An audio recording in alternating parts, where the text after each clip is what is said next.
The wine glass in my hand felt heavier than it should have. My grip tightened with every passing second. Across the table, my wife, Elena, laughed, a bright, melodic sound that once brought warmth to my heart. Tonight, though, it was different. The laugh wasn't for me. It was for him, Daniel. Daniel leaned close to Elena, whispering something I couldn't hear.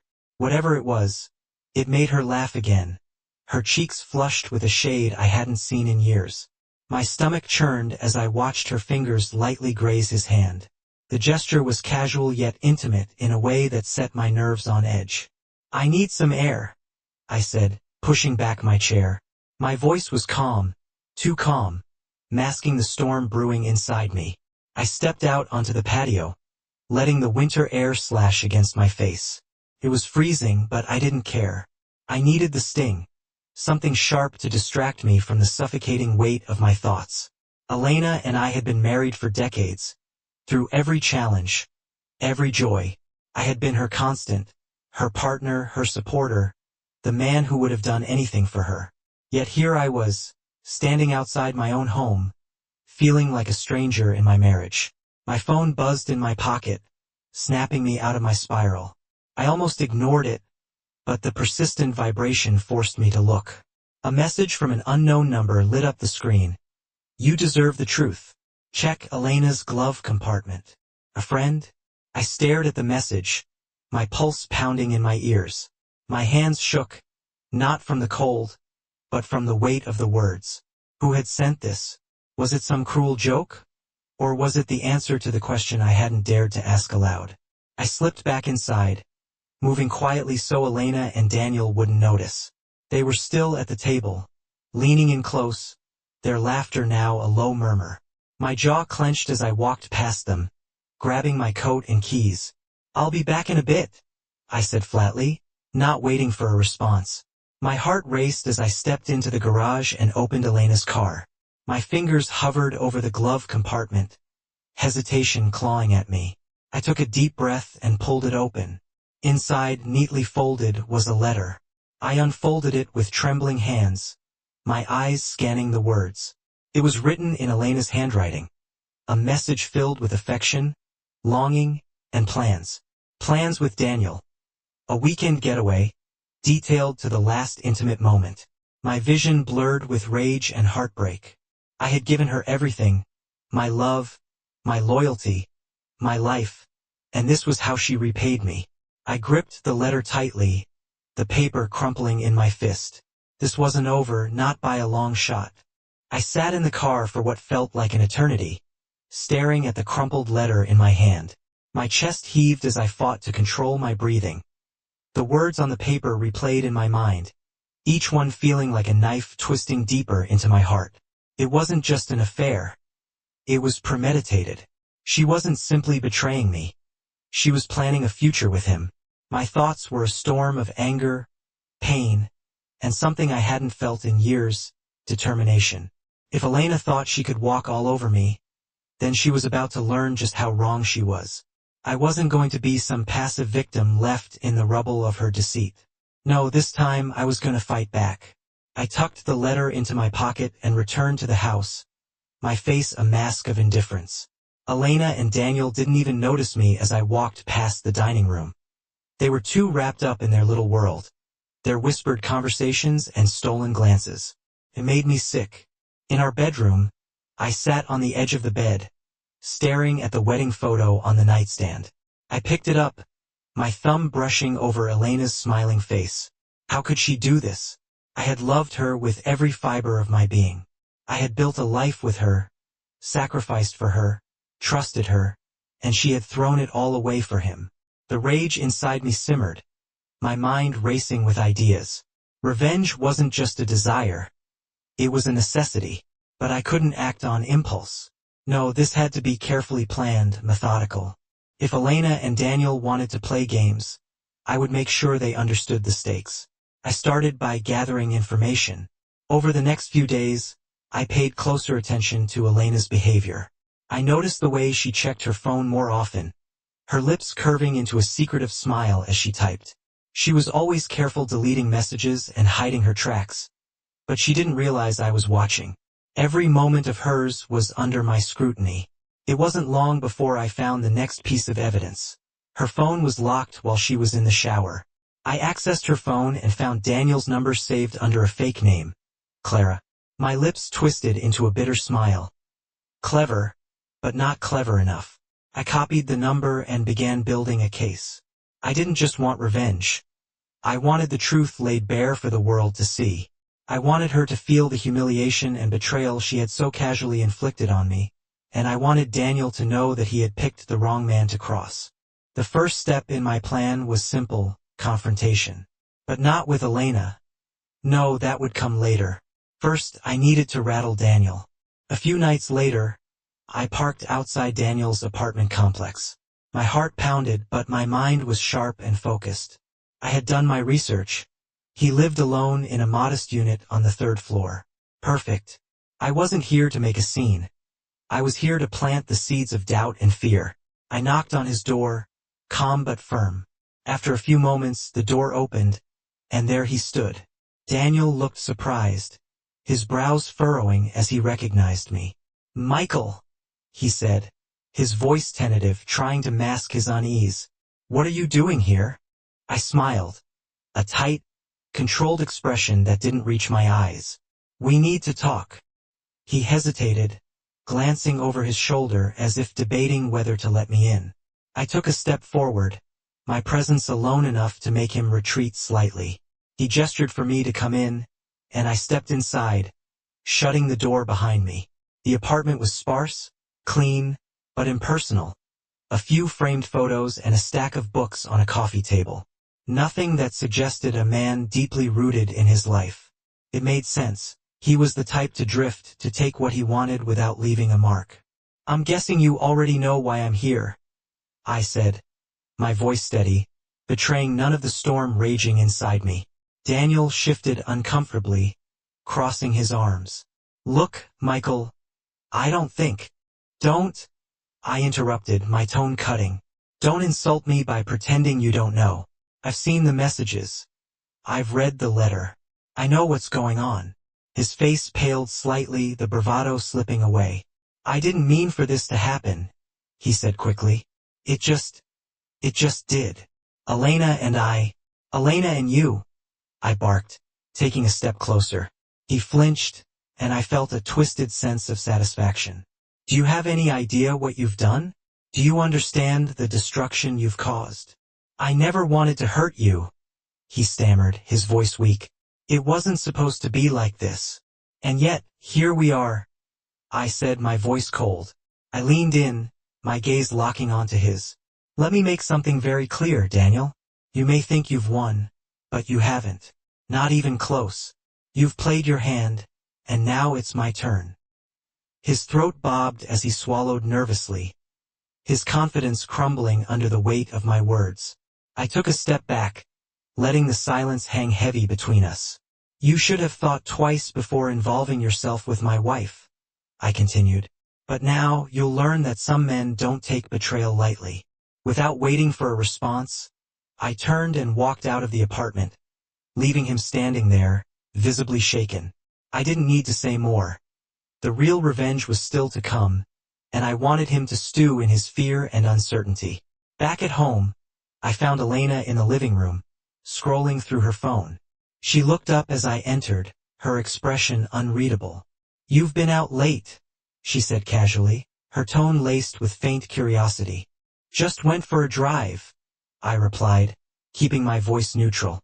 I wasn't ready to confront her yet, not until I had everything in place. Over the following days, I set the rest of my plan into motion. First, I hired a private investigator. If Elena and Daniel thought they were being discreet, they were wrong. The investigator would gather irrefutable evidence of their affair. Photos, messages, even recordings if necessary. I wanted proof that would destroy any shred of credibility they had. Next, I started reaching out to key people in our lives. Friends, colleagues, even Elena's family. I made subtle comments, carefully placed questions, planning the idea that something was off. I didn't need to accuse her outright. I just needed to create doubt. By the time I was ready to expose her, the groundwork would already be laid. Meanwhile, I began taking steps to protect myself financially. I met with a lawyer, ensuring that if this ended in divorce, Elena wouldn't walk away with more than she deserved. I also started redirecting funds into a separate account, preparing for the possibility that she might try to take advantage of me. And through it all, I played my role as the dutiful husband. I smiled when I needed to, pretended not to notice her late nights and secretive behavior, and let her think she was getting away with it. The more comfortable she became, the more devastating the fall would be. Days turned into weeks and my plans slowly took shape. I had gathered enough evidence to bring their secret world crashing down. But I wasn't done yet. This wasn't just about exposing them. It was about making them feel every ounce of pain they had inflicted on me. One evening, Elena was getting ready for another one of her so-called book club meetings. She stood in front of the mirror, applying her lipstick with practiced ease. Her reflection caught my gaze as I leaned against the door frame, arms crossed. "You look nice," I said evenly. She smiled faintly, not turning to face me. "Thanks. It's just a casual night with the girls." The lie rolled off her tongue so effortlessly that it almost impressed me. Almost. I stepped closer, keeping my expression neutral. "Have fun," I said, placing a soft kiss on her cheek. She tensed slightly, probably unused to my affection these days, but she didn't pull away. As soon as her car pulled out of the driveway, I went to work. I had planted a GPS tracker on her car days ago, and now it was time to follow her. I wasn't sure why I felt the need to see it for myself, maybe to remind myself that what I was doing was justified. The tracker led me to a hotel on the edge of town. I parked a safe distance away and watched as she stepped out of her car, looking around nervously before heading inside. A few minutes later, Daniel arrived, his car pulling up beside hers. My chest tightened as I saw them greet each other with an embrace, far too intimate for two people trying to heal their friendship, as she had once so casually put it. I waited for them to disappear inside before making my move. I had already tipped off the private investigator who was stationed discreetly in the lobby, camera in hand. Tonight, I would collect the final piece of the puzzle. The next morning, Elena returned home, wearing the same clothes she'd left in the night before. I was sitting at the kitchen table, sipping my coffee, a stack of papers neatly placed in front of me. "Good morning," I said, without looking up. She froze for a split second, then forced a casual tone. "Morning, you're up early." I glanced at her, a small smile tugging at my lips. "Couldn't sleep. Thought I'd get a head start on the day." I gestured to the stack of papers. "Care to join me? There's something we need to discuss." Her eyes darted to the papers, a flicker of unease crossing her face. "What's all this, Sid?" I said, my tone firm but calm. Reluctantly, she took a seat across from me.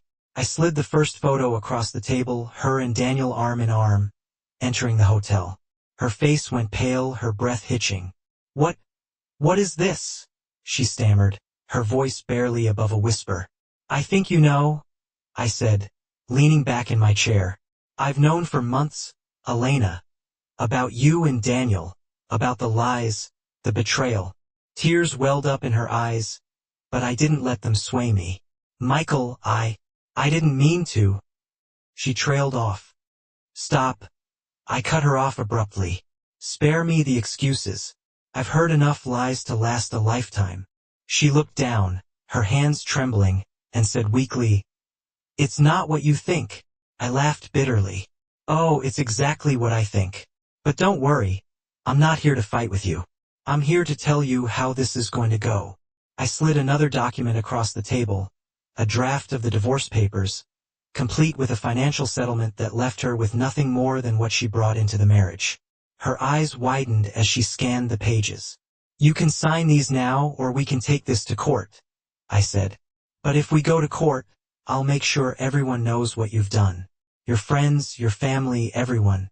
It's your choice." She stared at me, her expression a mixture of shock and disbelief. "Michael, please, we can work through this. I made a mistake," I repeated, my voice rising. "A mistake? That's forgetting our anniversary or burning dinner. What you did wasn't a mistake. It was a choice." Over and over again, you chose to betray me. Tears streamed down her face as she buried her head in her hands. I felt no pity. This was the price of her actions. And one more thing, I continued, my voice cold.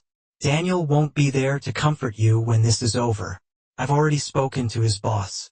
Turns out they don't take kindly to employees having affairs with married clients. He'll be lucky to find work in this town again. Her head shot up, her face a mask of horror. You didn't. Oh, I did, I said, standing up. You thought you could destroy me and walk away? Think again. I left her sitting there, broken and sobbing, as I walked out the door. For the first time in months, I felt like I could finally breathe again. The road ahead wouldn't be easy, but at least it was mine to walk, and I intended to walk it without the weight of her betrayal dragging me down. As I drove away from the house, the events of the past few months played over and over in my mind. The betrayal, the lies, the cold looks, and whispered conversations had chipped away at me, piece by piece. But now, for the first time in what felt like an eternity, I wasn't looking back. My grip on the steering wheel tightened. It wasn't over yet, not until I had ensured both Elena and Daniel faced the full consequences of their actions. I made my way to Daniel's workplace, a sleek corporate office building on the other side of town. Thanks to the private investigator I hired, I had learned everything I needed about Daniel, his habits, his weaknesses, and most importantly, his career. He had built his reputation as a charming consultant with a spotless image. That image was about to shatter. As I stepped into the lobby, I was greeted by a receptionist with a bright smile. "Good morning. Do you have an appointment?" she asked. "No, but I'm here to drop off something for Mr. Daniels," I replied smoothly, holding up a sealed envelope. Inside were copies of the incriminating photos, screenshots of messages between him and Elena, and a short, pointed letter explaining why his actions were about to have professional consequences. The receptionist hesitated. "I can leave this with him once he's out of his meeting," she said. "No need," I said, my smile not quite reaching my eyes. "I'll wait." I sat in the waiting area, my calm demeanor masking the storm inside me. Minutes felt like hours until I finally saw Daniel emerge from the glass conference room. His confident stride faltered when he noticed me. I stood, meeting his gaze, and his face drained of color.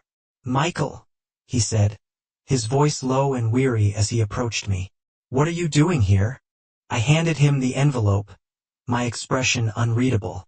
"Just thought you might want to see this before I deliver a copy to your boss. You might want to open it now." He swallowed hard, looking around nervously before tearing open the envelope. As he flipped through the contents, his hands began to shake. This is a private matter," he stammered. "You can't."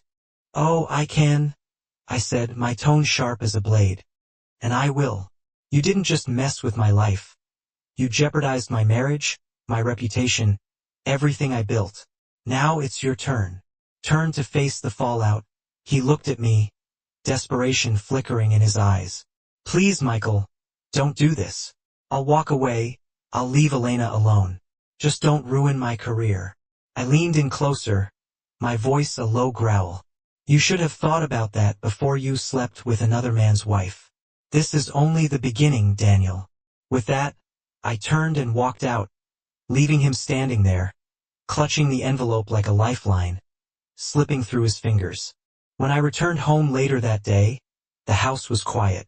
Elena was still in the kitchen, the divorce papers sitting untouched on the counter. She looked up as I entered, her face pale and tears streaking down her cheeks. "I talked to Daniel," I said simply, pulling out a chair and sitting across from her. "It won't be an issue anymore." Her breath hitched, and she buried her face in her hands. "Michael, I'm so sorry. I've ruined everything." I interrupted coldly. "You don't." She flinched, her shoulders shaking as she sobbed. I didn't look away. I needed her to feel every ounce of pain she had caused, every moment of doubt and despair I had endured. But I continued after a long silence. "I don't care about your tears. I care about what happens next. You have a choice. Sign the papers or fight me in court and watch as every piece of evidence I have comes to light." It's up to you. She nodded weakly, her hands trembling as she reached for the pen. I watched as she signed her name. Each stroke of the pen a small victory in a war I hadn't asked for but had been forced to fight. The following weeks were a blur of legal proceedings and whispered conversations among friends and family. The story spread quickly. Elena and Daniel's affair, the photos, the fallout. Elena moved out of the house, leaving behind the life we had built together. Daniel, true to my prediction, lost his job and found himself ostracized by his colleagues. As for me, I started to rebuild. It wasn't easy. There were days when the weight of it all felt unbearable, but every step forward, every small victory reminded me that I was stronger than I had given myself credit for. One evening, as I stood on the patio of my now quiet home, I looked out at the horizon. The winter air was crisp, the stars bright against the dark sky. For the first time in months, I felt a sense of peace. I had faced the storm and I had survived. And now it was time to start anew.